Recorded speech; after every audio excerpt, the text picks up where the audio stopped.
Hello and good evening. Welcome, welcome. We've just opened up and a few minutes early like we normally do. Just letting people get settled in.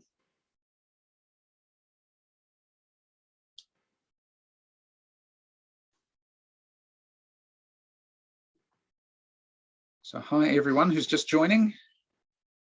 You're the early birds. You're here first. You're here fastest.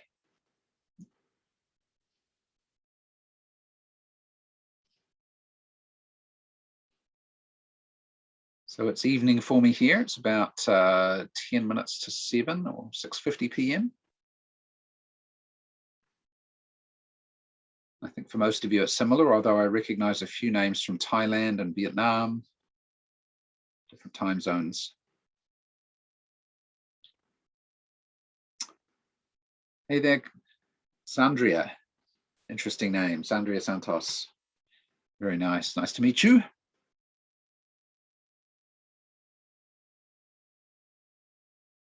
So people will trickle in over the next 5 to 10 minutes. We'll get started in about, let me check the time, in about 8 minutes or so. Always open up a little early just to settle in. Make sure everything's working okay.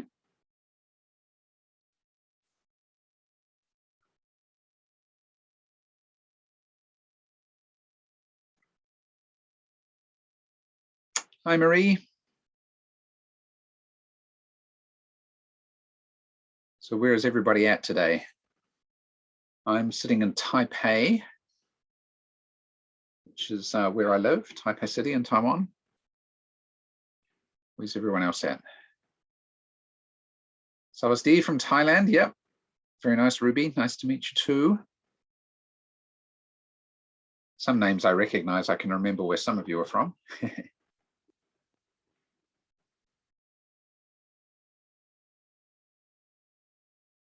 Hey there, Mark. Which part of the Philippines, Mark? And Ruby, which part of Thailand?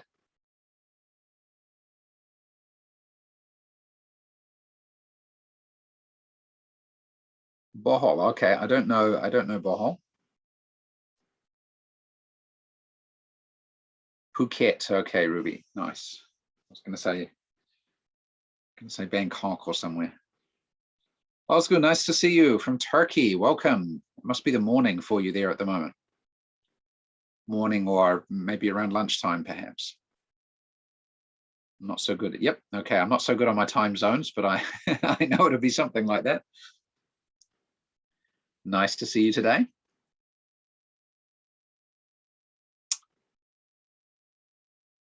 Son Sullivan, nice to see you from the Philippines as well.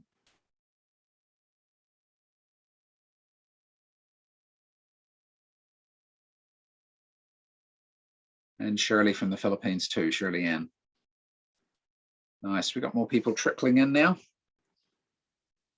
How's the weather for you wherever you are at the moment? And have you eaten dinner? I guess Osgo not because it's lunchtime for you, but or getting close to.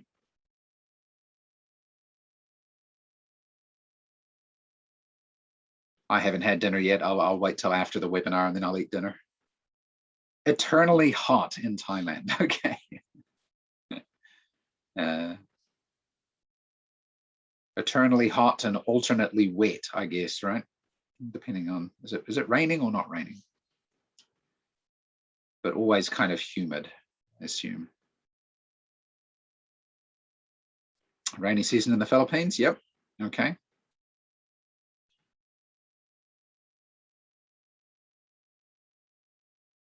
Yeah, the weather where I'm sitting is getting a little bit cooler, a little bit drier, but still fairly warm. As you can see, I'm in short sleeves and I'm in a room with the windows open, so it's not cold. Good afternoon, good evening, depending on where you're sitting, or good lunchtime to Osgo.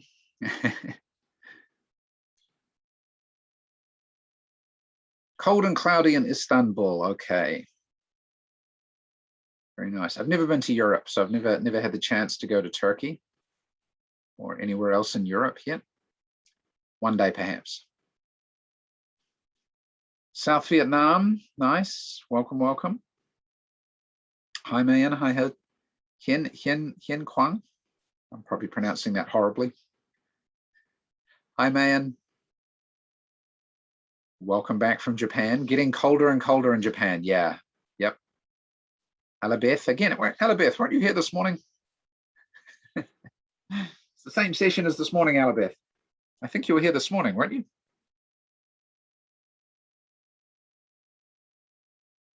Aboleth, sorry, not Alabeth, Aboleth. Hi, Jane.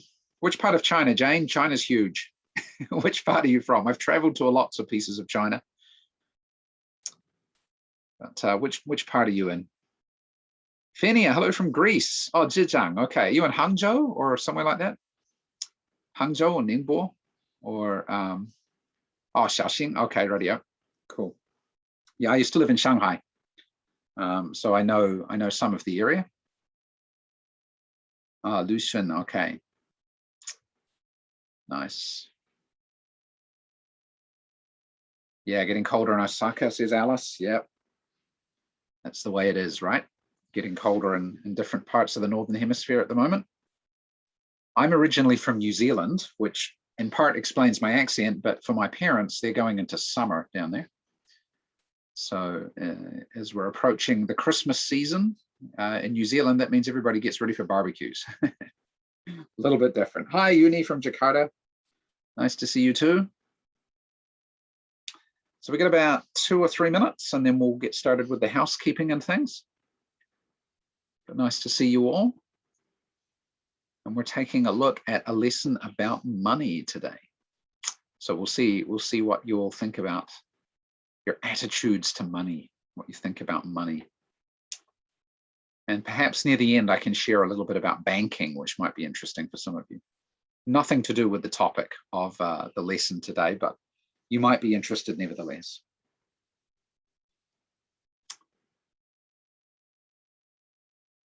Okay. So I hope everybody's doing well and we're ready to learn and have a little bit of fun tonight, or depending on where you are. Fun for me, or evening for me. Fun for you too, I hope. Yes, very good. Nice. Well, I think most of you, having been past attendees, know the housekeeping. We'll just give it another minute and then we'll run through the housekeeping part. I'm just checking other names on the list. You can see Anna, who I recognize. Evgenia, I remember you from last week. Jenny is from Greece. Cool. Keep learning, yeah. Okay, well, I'm glad, Mayan, that we're helping, right? Because at the end of the day, it's all about the students, right? If we're helping you to help your students, that's the main thing. We all just want to help our students as teachers, yeah? Yeah. Good, I'm just checking through the name list a little more. Trang's here, okay. Shirley, cool. Jalahea, I hope I'm pronouncing that correctly, from Thailand. Hello, good evening.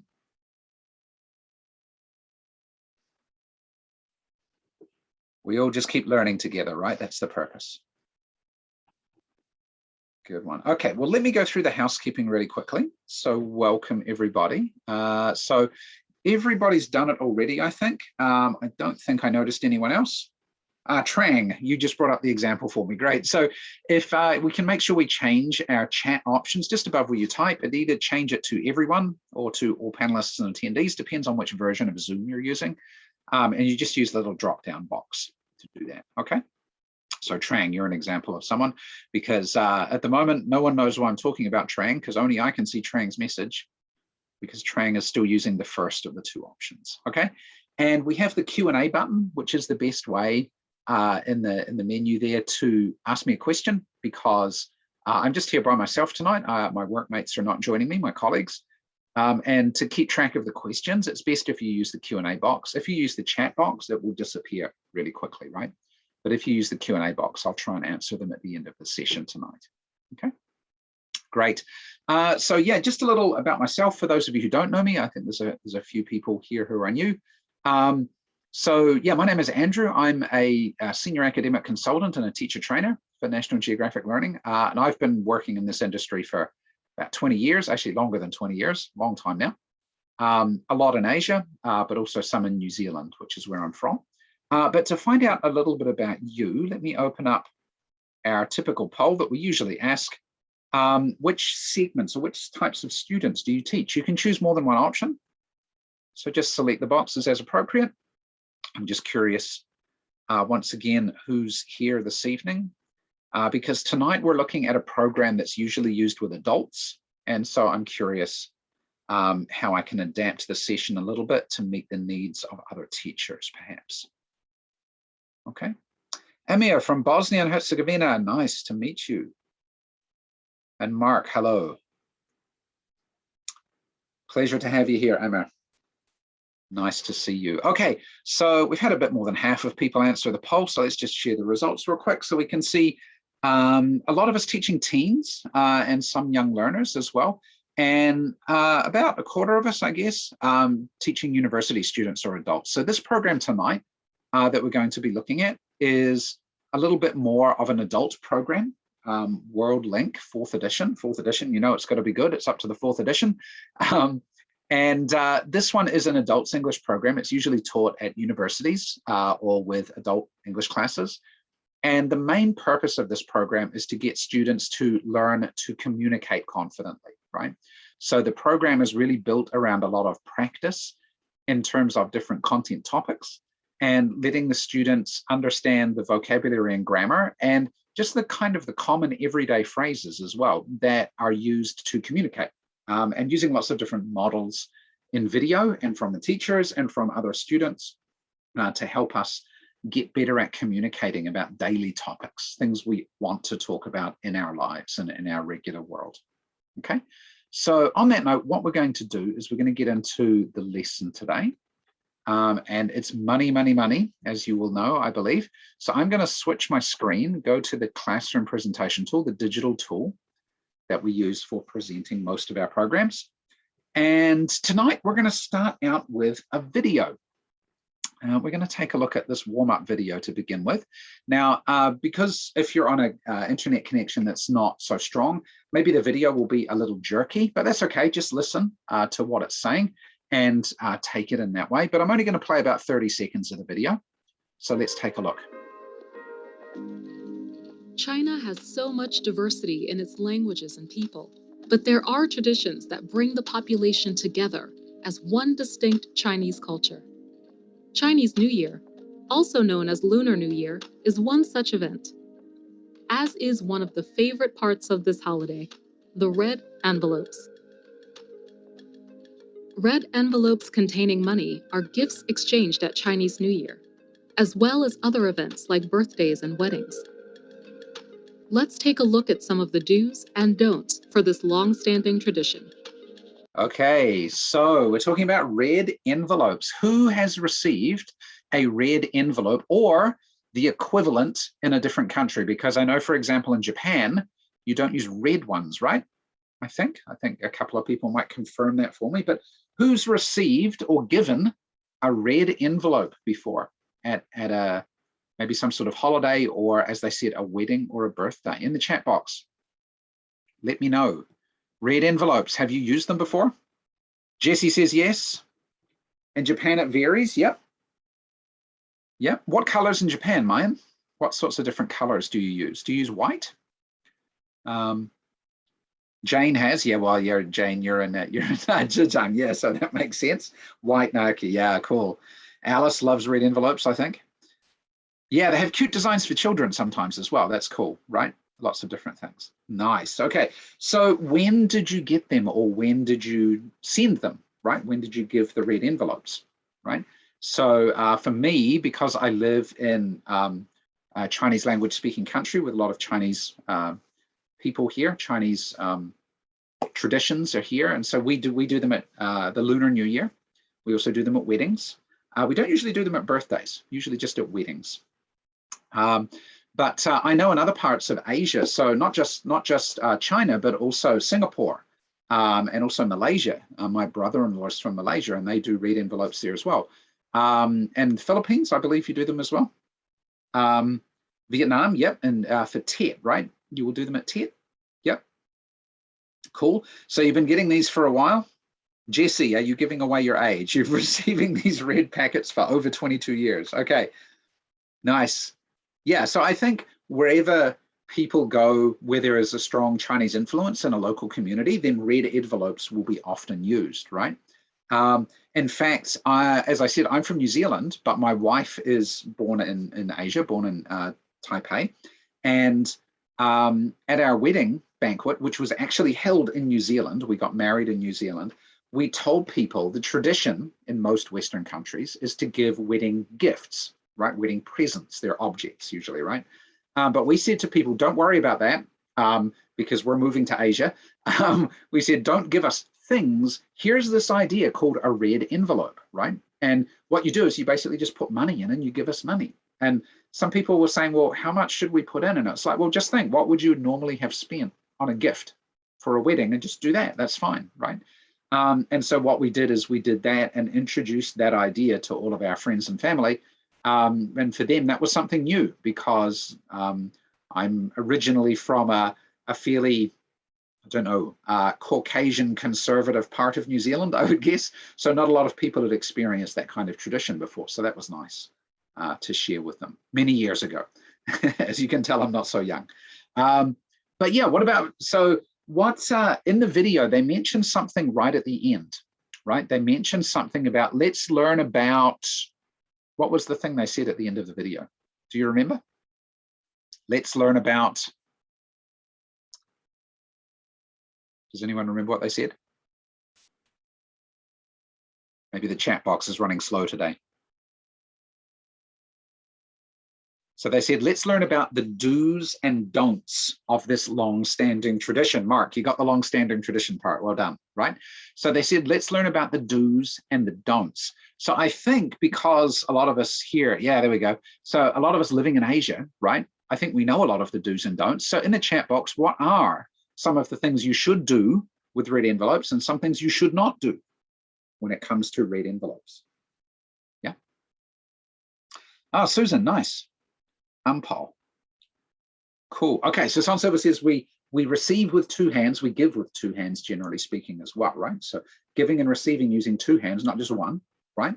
That's the right way to do it. Yep. What else? What are some other do's and don'ts for red envelopes? What else do you know? Everybody's quiet. Everybody's eating dinner. What are some other things? What about the amounts that you put inside? Is there anything special about the amounts? Or is there anything special about the designs? It should have money, yes. That would be a good one. Yep, definitely should have money. Yeah, there we go, Jane. So one of the traditions is after you get them, you don't open them straight away. You usually put them under your pillow and you sleep on it at night, and then maybe open it the next day, right? Sometimes you might take a quick look before you put it under your pillow, but yeah, you don't open it or you don't take the money out. Yep. Use new bills, right? It's traditionally bills that you put in. Maybe if you're in China, it's the 100 renminbi bill that you're putting, renminbi bill that you're putting inside. But yeah, you use new money and you don't fold it, right? So you want it nice and flat. And the ATMs, when it gets close to the traditional festivals like Lunar New Year, they put a whole lot of new bills in so that people can get new bills to put inside the red envelopes, right? Yep. Don't put in 250. Why not put in 250, Wang? Why don't we put 250 inside? What's wrong with 250? I know, but the audience doesn't. So some other things are things like don't put in an odd number of bills, right? Put in an even number is one. Yep. So yeah, so if you put in 250, right, which is Liang Baiwu, right? It's yeah, it's saying it's a with some ways of saying it, it's like not a clever thing, right? Yep. Don't use recycled envelopes. Always use new ones. That's true. Yep. Different numbers bring luck. Generally speaking, don't put in something that has a 4 because 4 sounds like death. So that's not a good thing either. Yeah. So there's lots of these sorts of traditions that go along with this thing as well. Okay, cool. So that's one little thing that happens around money, but we've got some other things about money we're going to talk about today as well, including these two young fellas right here. So what do you think about these two young guys? What do you think about them? If you look at them and you're thinking of the topic of money, what do you think about these two here? They're cute. Okay. They're rich. Okay. Why do you think they're rich? Why would you say they're rich? The necklace. Okay. It looks like maybe it's a gold necklace. Yeah, true. Little princes. Yeah, maybe, right? Why do you say they're little princes, right? They're obviously not very old. He's got designer sunglasses on by the looks of him. And they're wearing, oh, he's got a gold ring as well. And they're wearing like kind of white clothes, which is maybe not tradition. They're in a gang. Maybe they're in a gang. Let's zoom out a little bit. There's some nice stairs here, right? And a carpet and some other things here. And up in the back here, there's a big dollar symbol. So these two boys are at their family's home in Romania. They're Romanian. But here we can see, as the text on the right-hand side says, there are some symbols of wealth here. Okay, so the necklace is a symbol of wealth, especially if it's gold. Maybe the designer sunglasses are a symbol of wealth. We've got marble stairs, yeah. That would be a symbol of wealth. What other things can we see here that are symbols that we know that they're wealthy or they're showing off their wealth, right? The carpet, yep, the statues, nice. Yeah, we've got some different, they look like bronze statues here. Yeah, they might not be gold. People don't usually make a gold statue, but they make a bronze statue though. That's still kind of expensive. Maybe they're gold plated, could be. Right, or gilded, as they say. Yeah, the stairs being made of marble, that's fairly wealthy. There's a big dollar sign in the background here. Yeah, I can see a painting here as well, although I don't know why it's on the floor. That's a bit unusual. Why isn't it hanging on the wall, right? Yeah, but what are the sorts of symbols of wealth do people use? Maybe they want to show off their money, or maybe they just have money, so they have those things and you know that they're wealthy, right? Yeah, so jewelry of all descriptions, right? Lots of different forms of jewelry that we might have. What else? What are some other forms of wealth or symbols of wealth? Expensive cars, yeah, dress, like the clothes we wear, right? If you go around wearing particular things, those are all symbols of wealth. Yep. If you cruise around with big dollar signs, yep, that would work as well, just like the house here with the big dollar sign. Yep. A big house, yep. With pillars, yeah. So if you've got a house and it's got like marble pillars or columns in it, yeah, do you really need those, or are they just there for looking nice, right? Yeah. So these are all symbols of wealth. They're all things that let us know someone has money, right? But let's talk about different ways that more commonly we would speak about money. Because I don't know about you, but I'm not rich, right? I'm not super wealthy. But let's look at some of the things we might talk about when it comes to everyday talking about money. So we've got some words on the right-hand side here. We've got words like afford and budget, cut back, debt, money, and then some phrases like have a budget, make a budget, stick to a budget, right? And then down the bottom, there's some recycled vocabulary we've seen before. So borrow, lend, owe, pay back, save, and spend. Okay. Rich in knowledge, yeah. And how do I turn that into dollars? So that's the trick, right? Anyway, so these are the words that we could introduce to the students, however you want to do it. I'm rushing through little pieces today because we've got a lot of things we're going to cover. But let's take a look at this activity here. A very simple activity, right? I'm sure you've seen something like this before. So as we look through these words and through the sentences here, let's see if we can match up. At first, let's just match the words with the sentences, right? If you can something, you have money to buy it. What would that be? If you can afford something, good, right? So let's drop afford in there, okay? What about the next one? If you to a budget, you follow a plan to spend the money. If you cut back to a budget, stick to, right? Yeah, okay, yeah, stick to a budget. Let's do that one, okay? Nice, yeah. Cut back to doesn't kind of make sense, right? Stick to a budget does. Okay, debt is money you must pay. If you are in debt, you what money? You owe money. Yeah, good. Okay, Nice. Okay, next one. If you money from someone, you receive it for a short period of time. If you borrow, nice, good.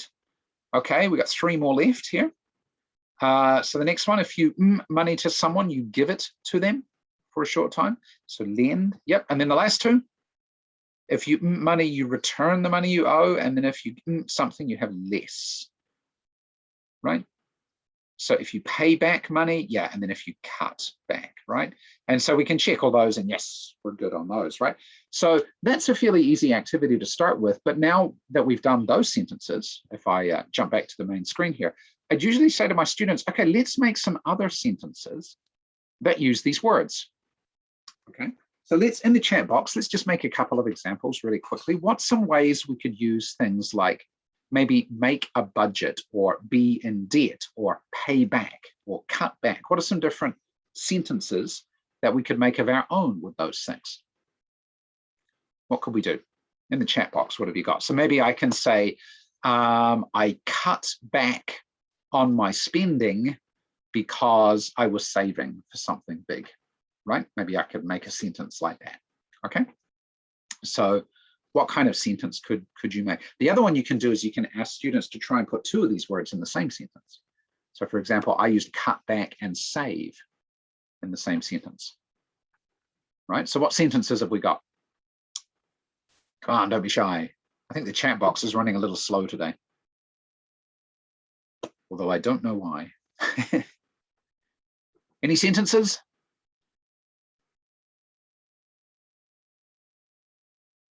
People aren't sure, maybe.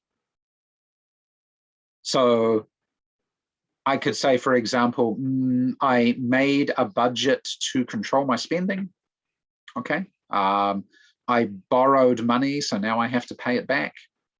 Things like this, right? Yeah. So we can make a lot of different types of sentences, get my students to make them. Now, my question is, if you had your students make a bunch of sentences, and everybody's got a few sentences, how do you efficiently share those around the class so that everybody can get that extra input, right? Because the more input we get of different sentences and examples of the language, the better chance we've got of remembering it and understanding how to use it and actually using it later, right? So what are some ways we could share? What are some ways we could share these types of sentences? So Jesse, I'm broke and in debt, poor me. Mali is, I have to cut back on lavish items, okay, that I normally purchase monthly. Good. These are good sentences, right? I think the chat box is delayed for some reason today because your sentences are taking a while to come, but that's okay. But then how could we efficiently share these around the whole class so that everybody gets good exposure to all of these different sentences? What would you do in that situation? Son Silva, I save money so I can spend it. Yeah. I earn money so I can spend it too. I have to stick to a budget to buy a new car. Very nice, Samia. So now that we've got these sentences, how would we share them? How could we share them with our students? So I'll give you an example. I think the chat box is running slow, which is a little strange, but one thing I could do, so Jane says we could do paraphrase and translation. We could, right? We could do that. We could paraphrase each other's sentences and do it that way, right? That would be one way.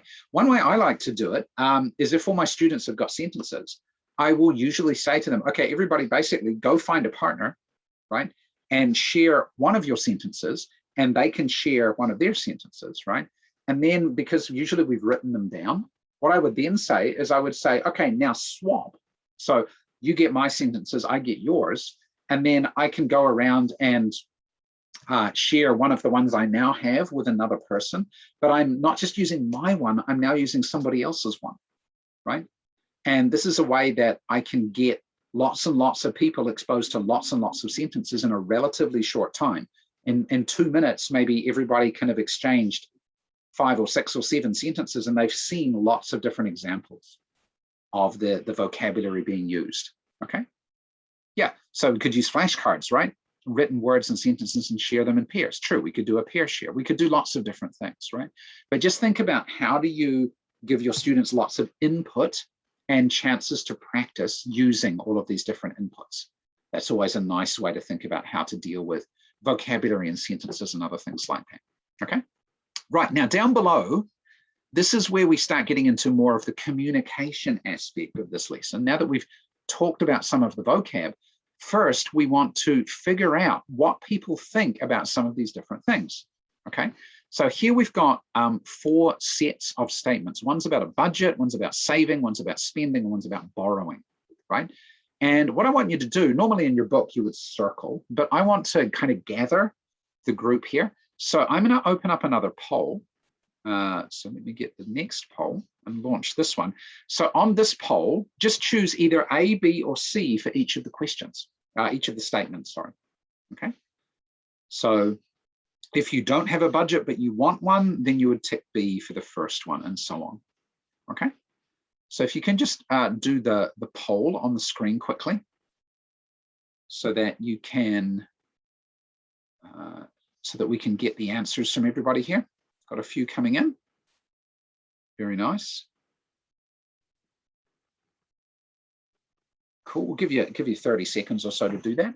But maybe as for our students, they need to understand the difference between each of these. We might need to explain them a little bit too, right? So for B, 1B, I don't have a budget, but I want to make a budget, right? So I want to plan my spending, but I don't do it at the moment, right? Or C, I don't have a budget and I do not plan to make one. Okay, so I don't care about budgets at all, right? We might need to explain some of these ideas a little bit to our students, depends on their level, right? But yeah, okay, so I'll give it another, give it another 10 seconds or so. And then we will see of those who've responded what the group here thinks. Okay, that should be enough. It's a small sample, but that's okay, right? So if I share it on the screen, so it appears most of us do make a budget and we do stick to it. A few of us don't, but that's okay. So why, now we get into a discussion around this, right? We just start opening it up and do a little bit of critical thinking or something as well. So why do some people make budgets? Why do you make a budget and stick to it? Why do you do that, right? So what's the purpose? Waiting for the poll. Okay, it seems maybe the connection is a little slow today. My apologies if it is.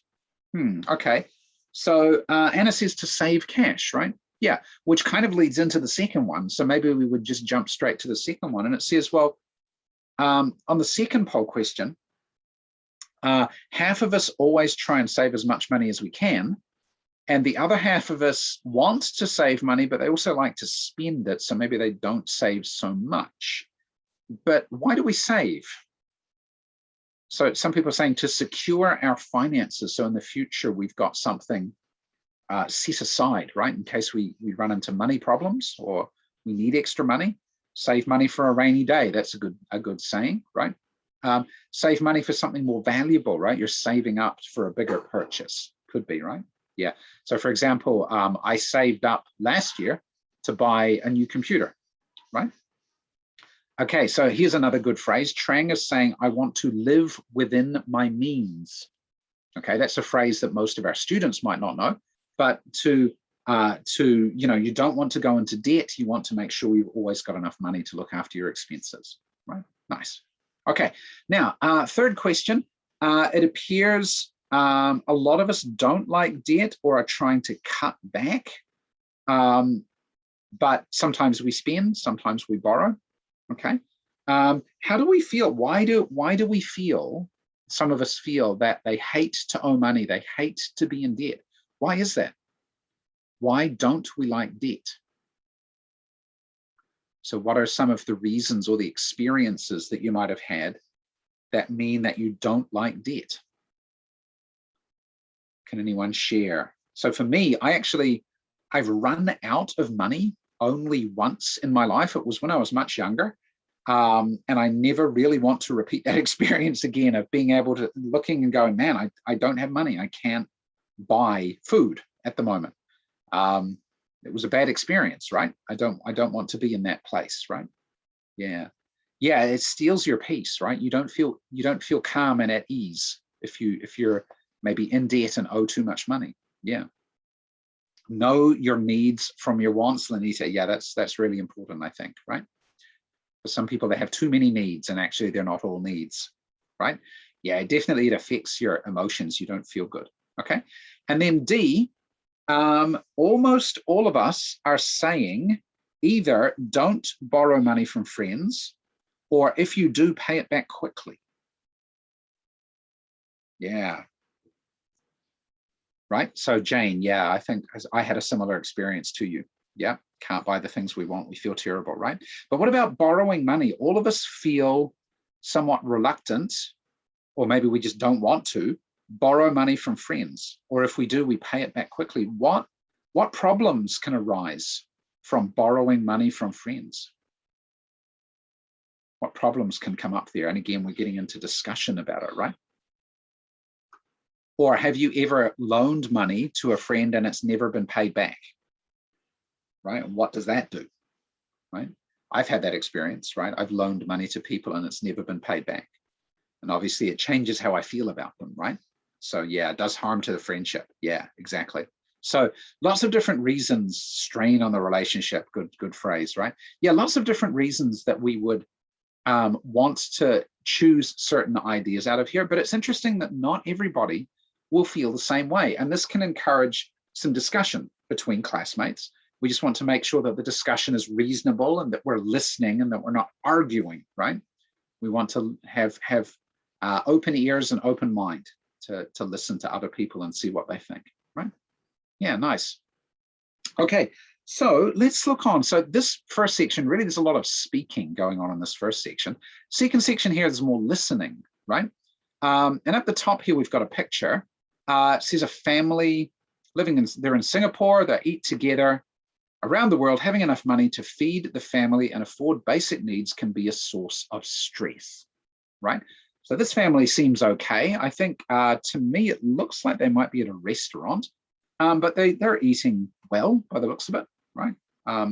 But here down here, we've got a few phrases about a particular family, the Smith family, and there's a lot of blanks here. And this is a listening exercise where we can go through and do this with our students. Now, there's a couple of ways to do this. And I'm going to ask you, obviously, one, we can go through and think what might be the words that go here. So, for example, the Smith family before receiving money had how many children? Well, let's guess. How many children do you think the Smith family has? One? No children? Well, actually, it can't be one children, can it? That wouldn't make sense. No children. Could be three, could be four. Someone this morning said many or too many, right? Yeah. Okay, good. So we could go through and fill these in, right? We won't do that now because that will take too much time, but then we're going to listen. But when I let my students listen, I would do either of two things depending on what they tell me. I let them tell me. I'm like, when we're listening, do you want to see this or do you want me to hide it so you can't see it while we listen? Which one do you want? Do you want to see this or do you want me to hide it? What do you think? I'll go with the first thing that's said in the chat box. You want to see it, says Alice. Okay, so we'll leave it there on the screen so you can see it, and then you can look for the phrases that you need to listen for, right? Which is the purpose, right? If we hide it, then you're having to listen to the whole thing and try and recall later on, okay? So let me pull up the audio. Okay, we'll do it this way because you want to see, oh, actually, sorry. Let me not do it that way. Hang on a minute. Okay, no, here we go. This is what I want. I want this audio here. Sorry, I pushed the wrong button. I want this one. So let me just move the audio box here so you can still see everything. And let's play and listen. Let me ask you a question. Can money buy happiness? Let's try to answer that question by looking at the following situation. Let me tell you about the Smith family. Mr. and Mrs. Smith have 4 children, and money is tight for them. You could say they are barely getting by. Mr. and Mrs. Smith worry a lot about money. They worry about paying their bills and having enough to buy food for their family. They don't want to go into debt. If you suddenly gave the Smith family some money, would they be a lot happier? I think the answer is yes. Why? Well, to be happy, You need to have your basic needs met. When I say basic needs, I mean the things you need to survive. So to be happy, you need to have a safe place to live, enough food to eat, and a way to make money. Okay, I'll pause it there. We've done 2/3. We'll leave this just because I want to save the 30 seconds for later. But then let's go through and look at what some of these answers were. So the Smith family, before receiving money, had how many children? I think it was 4, correct? Yep. And barely what? What's the one here? Barely getting, right? Good. Nice, getting by. Okay, next one, worried about the bills. Yep, so maybe paying the bills. Okay, and having enough food. Yeah, okay. I think it was having enough to buy food for the family, right? I think was the full phrase. So they said, yeah, to buy food. Yeah, I'm sorry if it's a little small. If you're on a phone, I know it's a little small perhaps, right? Okay, basic needs, things you need to survive. A safe place to live, cool. Enough food to eat, I think it was, right? And way to make money, good. Okay, now we didn't actually listen to the last part, but what do we think it might be? Let's think. After receiving money, they are what worried? They are, what word do we think goes here? Let's have a guess. What do we think? They are not worried. Okay, could be. They are less worried. Okay, let's say not worried. Let's see, right? They can pay their bills. Okay, nice. And they have less what? What would the last one be? Less stress? Okay, could be less stress. Good. Let's take a look. So if I hit the answer button over here, let's see if any of, especially those last 3, let's see if the last 3 change. Okay, so it was just less worried. Okay, was what they said in the audio, but we actually guessed the other 2. Well done. Nice. Okay, so yeah, lots of different ways we can do that activity, and we can either see or hide, just depending on what you want your students to do. Focus on listening or focus on identifying key phrases and things like that as well. So lots of ways we could do that little activity, right? And guessing different pieces and so on. Okay, cool. So let's move forward. I want to jump forward. We're going to skip over the speaking section and go to this grammar section, which is about here, wishes, wish statements. We've got wish statements here. I don't have much money. I wish I had more money. I can't afford a new phone. I wish I could afford a new phone. They're not rich. They wish they were rich. He owes his brother money. He wishes he didn't owe his brother money. Okay, so can we figure out how does this grammar work? What would be the rules or the structure of how this grammar works? What do you think? How does this work? What are the bits that go into this grammar? What do we think? Any ideas? So you could also think we've got 2 pieces of grammar, really. We've got the first part and we've got this, yeah. So we've got, it's a past tense, yeah. So we've got had, could, were, didn't, yep. So the wish statement has past tense, that's true. Nice, I think we've got that piece. Any other bits we see? Subjunctive mood, Jane, that's a big word. Can we explain that? I don't let my students use big words sometimes because it's like, I want to make sure everybody understands, right? Subject, wish, subject, past tense. Yeah, I wish I had. Nice, right? Cool, good, yep. So these are some of the things that go into it, right? Now, after we've picked out a few things, then, okay, let's go look at the Grammar Appendix, which is here, and let's see how it actually works, right? So if I go to the grammar reference here, here's exactly what we looked at, right? And here's it being explained. So we've got a present situation that we want to be different, and we use a past tense verb, okay? The word that is optional. I wish that I had more money. So in this little line here, we could put that I, that they, that he. We could put a that in, right? Okay. Words like can and will, it shifts to the past tense. Okay, so had, could, didn't, things like this, right? Okay. Now this is interesting. Use were for all the be verb forms. Okay, so we don't so they wish they we don't say I wish I was rich, right? They wish they were rich. So I'm not rich. I wish I were rich, not I was rich. Okay. She's not good at saving money. She wishes she were good, not she was good, right? So all the be verbs change to were. Okay, that's interesting. Okay, although to be honest, first language speakers of English make that mistake all the time. And then you can shorten it by taking off the piece at the end, right? So I don't have much money. I wish I had, or I wish I did, right? Okay.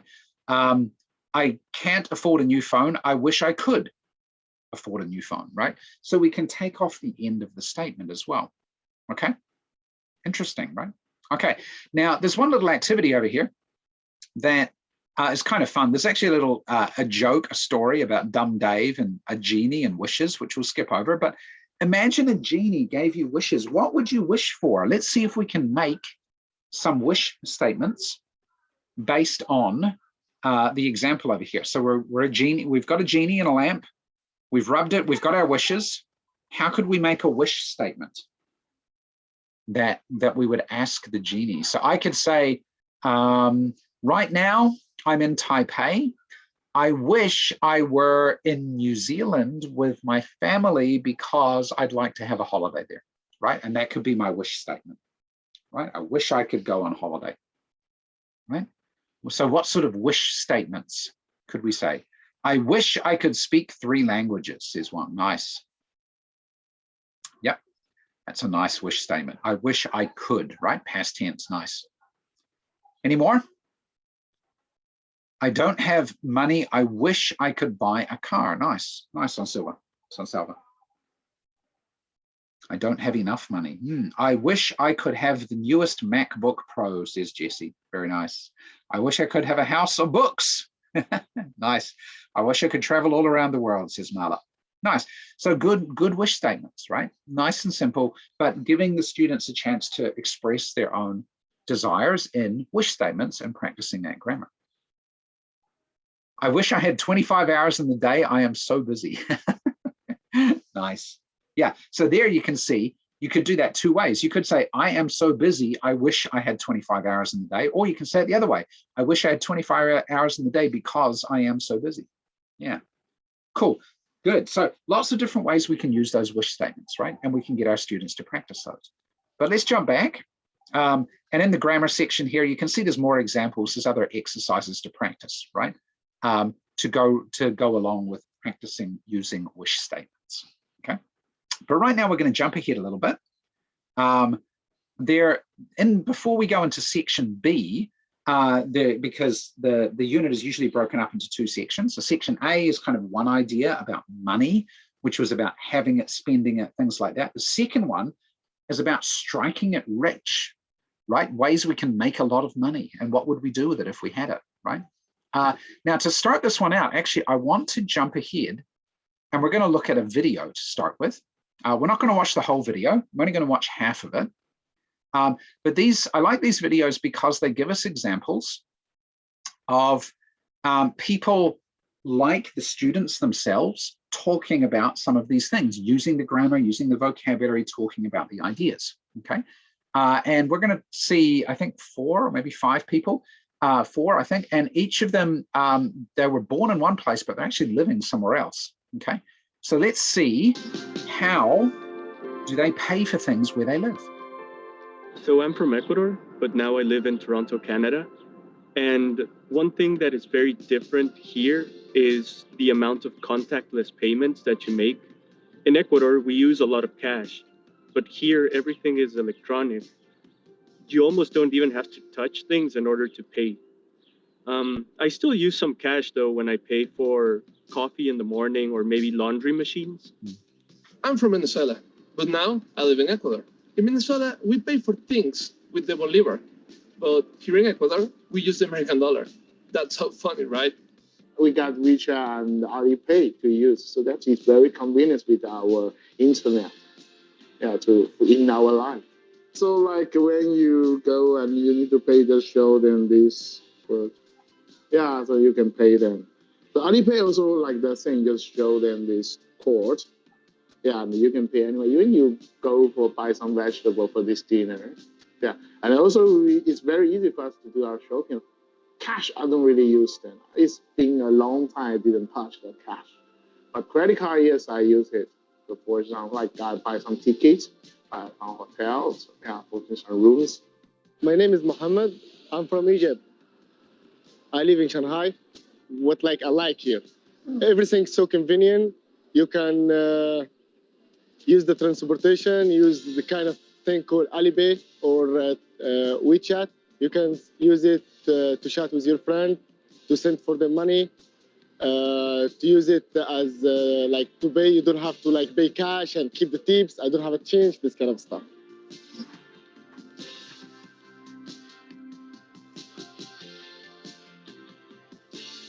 I wish I had enough money to buy myself a new electric guitar, but I'm making a budget and saving up, and I should be able to afford it in a couple of months. I wish I could get a new camera because mine is getting old. I wish I didn't have so many bills. There we go. Very nice. So there we can see the videos are nice because they give us a way to talk about different ideas around the topics that we're doing, right, about money, and hear what other people say outside of the class as well. So what about for you? How do you pay for things? At the top here, we've got cash, credit card, check, online, in person, and phone. And yeah, I know some people use Alipay, some people use Apple Pay, which is a similar sort of thing, right? Some people, there's lots of other digital forms. In New Zealand, they have them as well, where I'm originally from. Yep. So some of us use cash, some of us use a phone. Yep. I actually use cash a lot. I actually, if you come and see me, you'll see my wallet. I always carry a lot of cash in my wallet. It's just my habit. Even though I do use credit cards and things, I always carry a lot of cash on me. So yeah. Do people still use checks? He Chang, do people still use checks? I haven't used a check in like, I don't know, like 20 years since I used a check. It's been a long, long time. Right? I think checks are so dated now. Everybody's doing things online, right? Yeah. You don't even have a wallet, Jane. Yeah, you just have your phone, right? And you pay with everything with your phone. Yeah, exactly. That's the way a lot of people operate these days. But some of us, like me, I still use a lot of cash, right? Yeah, interesting. So yeah, but the videos are good to get people discussing and talking about what we do. And if we have students from different places around the world, they can contribute their experiences and their ideas as well, which is really nice. And we can do comprehension based on the video, but then we can also discuss like some of the ideas. So at the end, what were the things that the two guys wanted to buy? The two guys, they wanted to buy something. Both of them wanted to buy something. What did they want to buy? They both said, I wish I could buy, or I could afford something. So one wanted a guitar. He wanted a new guitar. And the other one wanted a camera. That's right. Very nice. Yeah. Very good. I'm reading the joke. Amir put a joke in. There's a joke with the phrase, I wish. There was a man on a business trip. He had a wonderful time. He sent a message to his wife. I wish you were her. His wife was furious. He forgot to write the E on the word here. He wrote her. He thought she was cheating on him. Be careful with your letters. Very, very true, Amir. That's quite funny, right? I wish you were her. Very nice. Good job. Yeah, so they wanted guitars and cameras, right? Very nice. Okay, so let's jump back to an earlier part here. You can see there's some other sections in here that we want to go through. Yeah, Jesse likes that one too, right? Talking about striking it rich in ways that people make money, or maybe they win the lottery. In here where I am in Taipei, we actually have a thing called the receipt lottery. So every time you get a receipt, like I've got a receipt here from 7-Eleven, it has a code on it. And every month there's a draw by the government, and you can win money if you have the matching code on your receipt. The reason they do that is to make sure that the shops give receipts, because then the government knows that they're getting paid their taxes, right? So it's all about taxes at the end of the day. But has anyone ever won money in a lottery before? Have you won a lot of money? Did you ever win so much money that you thought I would give some away? I've never won that much money. I know someone who has, but I've never won that much money. Yeah.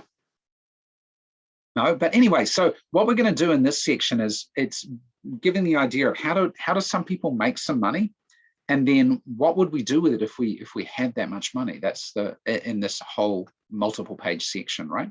So what I want to do is just jump ahead a little bit to the reading. I want you to take a look at this. Money from unusual sources. What's the most unusual way you know that someone has made money? What do you think?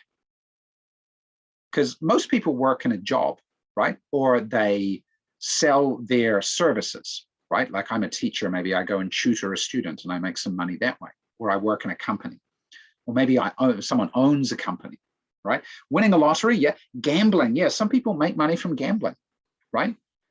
They could be professional gamblers. They make money by gambling, yeah. Cool. Inherit from parents, yeah, it could be, right? If your parents are wealthy, yeah. Cool. Invest in stocks. Yeah, sometimes an investment can do really, really well. Sometimes it loses money as well. I've lost money in investments before. I've made a bit as well. But yeah, there's lots of different things. But let's have a look at these two examples. We'll just read, these are readings. We'll read these really quickly. So when you think of a monk, you might think of a quiet man living in a place far away from others. But the free monks of Greece do not live far from others, but they are anything but quiet. In fact, they sing. They have been recording songs and selling many albums in Greece. Interesting. Does anyone know about this? People of all ages love them. Their songs are recorded in different styles, digital, keyboard, and rock, for example, and they are not only religious songs. The monks also sing about social problems like drugs and globalization. The cash from music sales isn't pouring in, but the monks are earning some money. A few people don't like this. They think the monks shouldn't sing for money. But the monks happily accept the money. They set it aside for summer camps for teenagers. They also donate some money to social programs that help many people. Interesting, right? So it says sales aren't pouring in. They earn some money. How much money do you think maybe they make from this? Oh, finding lost cash. That's an interesting way to make money. Yeah. So these monks in Greece, they sing, they make some money from selling albums, and then they use that money, it seems like, for education and social programs, right? Yeah. So I'm not sure how much they make, but they must make a few thousand US dollars, I guess, because if they're donating money and doing summer camps and things, they must make a bit of money, right? But I guess they don't use it much for themselves, right? So that's an interesting way. Do you think you could sing and make money? Do you think you could sell albums like the monks and make money? I couldn't. My singing's not that good. Anyway, let's look at the second one really quickly. The San people have lived in southern Africa for almost 40,000 years. Okay, they're tribal background, hunting animals and gathering plants. But recently, many San people lost their land. Some people tried to move to large cities, but it was hard to get jobs. Broke, they returned home and watched as their culture and traditions began to die. This doesn't sound very good. What has this got to do with making money? Apparently, they did start making money. How do you think these San people started making money? What do you think happened? They tried to get jobs in cities. They couldn't get jobs. They're losing their lands. Their culture and traditions are starting to die. How did they start to make money? What do you think? Any ideas? Telling stories about their culture. Good. Yeah, it could be, right? They start signing publishing deals, right? And books get, books and stories and films and things about their culture. It could be, right? Yeah. Although I've not heard of the San people. This is a real story. I've not heard of the San people, so maybe that's not what happened. Any other ideas? Tourism? Yeah, it could be, right? There's a lot of tribes in Africa that engage in tourism as a source of income, right? Yeah, true. Could be. That's not what happened. Let's find out what happened, right? Things may be changing. The San have struck it rich. They recently signed an agreement with a large drug company. The San have traditional knowledge about plants that is worth a lot of money. The drug company is especially interested in a particular plant and how the San use it. In the past, the San went on long hunting trips. While away from home, they ate the hudia plant to slow their hunger. Using the San's knowledge, the drug company wants to make a new medicine from this plant. For people around the world who have weight problems, this drug could really help. So if you can slow your hunger urge, then you don't need to eat as much, and maybe it can help people with weight problems, right? The San are being careful with this easy money. They plan to use it to create jobs for their people. They also want to focus on education. Through education, they hope to save their culture and language for future generations. Well, there we go, right? So I don't think what they're doing, this is the plant, this is the hudia plant. I don't think they're farming the plant. They're trying to work with the drug company to figure out, how do you process the plant? What are the chemicals that come out of it that result in the medicinal benefits, right? Yeah. So this is what they're trying to do. This is the way that they're selling their traditional knowledge for the benefit of other people, but also for the benefit of themselves. So that's quite interesting, right? Yeah. So there's a lot of questions and things we could do about this, but I think this one, especially about the San, is like some interesting piece of knowledge that some people have that maybe is worth something and can help them out. It is a real story, Jesse. Yes, this is everything you find in a National Geographic book, unless it's a cartoon image, and there are a few examples of cartoon images. Not very many though. Almost everything is a real story about real people in real places, right? So the San people, we can go and look them up and we can find out what's been going on, right? So the monks and the San people are, yeah, it's really true, right? But do you know of any other examples of people maybe with traditional ways of doing things, or something that's worth money, or people with really exceptional skills like the singing monks? Any examples you know of as well? There's where I live near an area with hot springs in Taipei City. And there is a particular plant that grows on trees here, and people think it has something to do with the sulfur in the air, or the materials that the minerals that come out of the hot springs, that causes this plant to grow on trees. It's like a parasitic plant, right? You don't find it really anywhere else. And people make a tea with it, and they say it's good for your digestion and things. I don't think it's worth a lot of money, but it's interesting. I wonder if it would be, right? I wonder if it has some traditional Chinese medicinal benefits that maybe are worth something, right? Yeah. It does remind us to be resourceful, Mayan. Yeah, money can come from a lot of places, because the strangest thing could be something that someone else will pay quite a lot of money for. And often it's knowledge, like the San people, right? Or it's skills, like the monk. It's not often a product. It's usually knowledge and skills, right? Yeah. So our knowledge and skills are valuable. Okay, nice. So one last thing I wanted to do, which was to jump ahead a little bit here. You can see there's more sections here. But one of the other sections that's a little bit unique to this program is this one called Active English, where we really try and engage students in an idea and get them to use this in what might be a situation they may come across in their lives, right? So here we've got an example. Maybe in the future, you end up working for a non-governmental organization or a social program or something like that, right? And maybe you have a donor. So here it says a millionaire in your community plans to donate $50,000 to an organization. And it's given some examples, and we could work through, there's lots of different examples and practice we can do with it, right? But then what do you think in your community? Let's be real about this. Let's think about this in the real world where you live. If a millionaire planned to donate $50,000 to something in your community, what do you think they should donate to, and why? What do you think they should do with this money? It's not a lot of money, but it can still make a big difference in some people's lives, right? Right. So what do you think? What are some examples that we could pull out of your own lives? I like doing this because it's more authentic, and the students care more, right, about this, and they often will say more about this as well. Or if we turn it into a writing activity, they will write more, right? So what do you think? $50,000 US dollars? You're gonna give it away to something in your area, okay? A livelihood project to augment, yeah, the poor, right? Yeah, so it could be something to help poor people in your local community, right? Cool. What else? What else could we do with this? So Ivy's suggesting maybe help some students to attend college or other education in her area. Nice. Yep. An English language learning center. Okay, you want to donate for the center or for students to go to the center, right? To help people with that as well. Help students who cannot afford books. Yeah, sure. Or maybe it's not books these days. Maybe it's subscriptions to be able to use ebooks or e-learning, right? Access an e-library perhaps, yeah. Engage in research, yeah. So Jesse's suggesting research. Maybe we make progress on something, some sort of cure for something.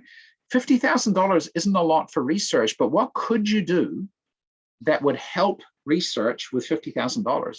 One thing maybe is you sponsor maybe a couple of PhD students, you give them scholarships so that they can finish their studies without too much debt, and then they can get started on their scientific careers. Maybe that's a good way to invest that money in that research cause, yeah?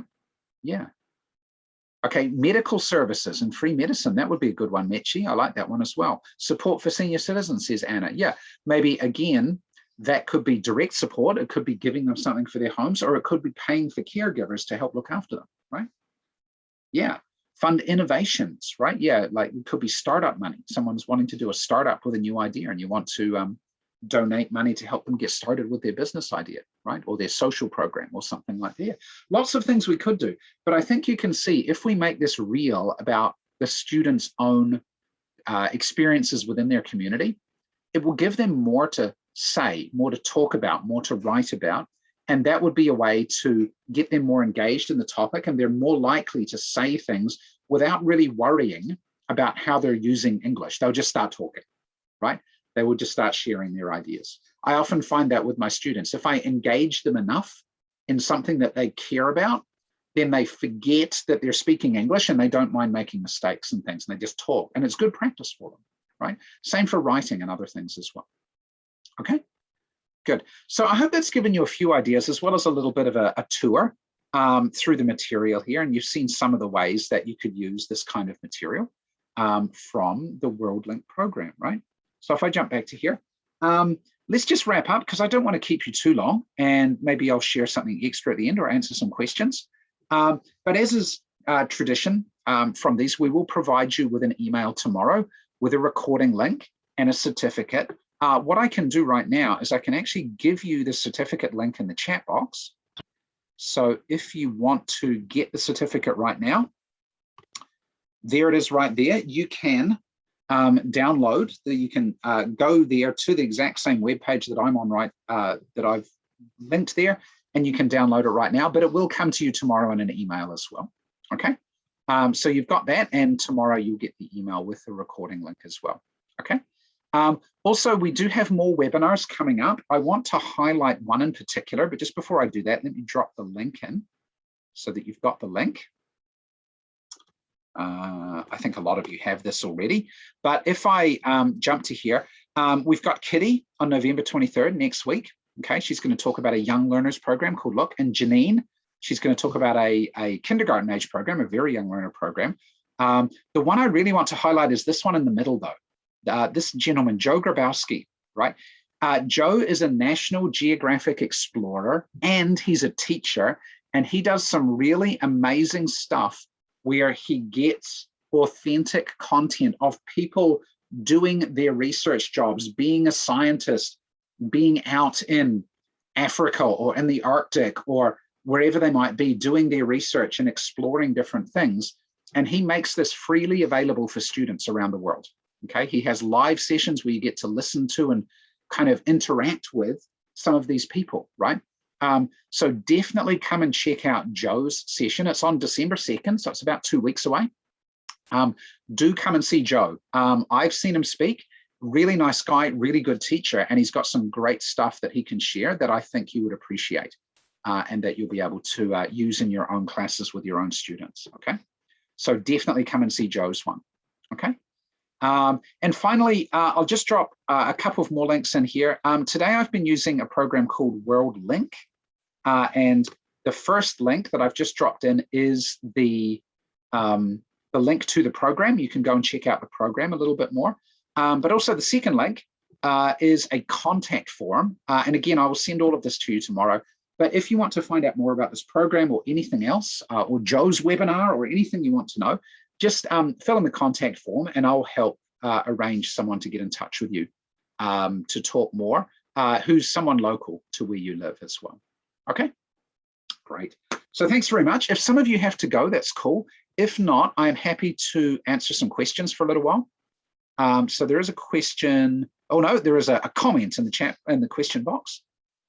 That's cool. So any questions? Does anyone have any questions about anything? Anything I can help answer right now before you head away for your dinner and I head away for mine as well?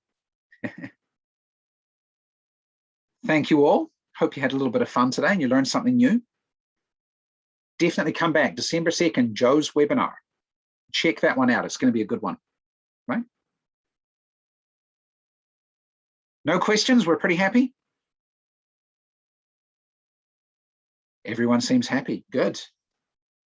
Nice. Well, do keep in touch with us. The next webinar, good question. Someone has a question. So the next one, as I shared up here, will be Kitty is doing a session on November 23rd, which is next week, Tuesday, right? Next Tuesday.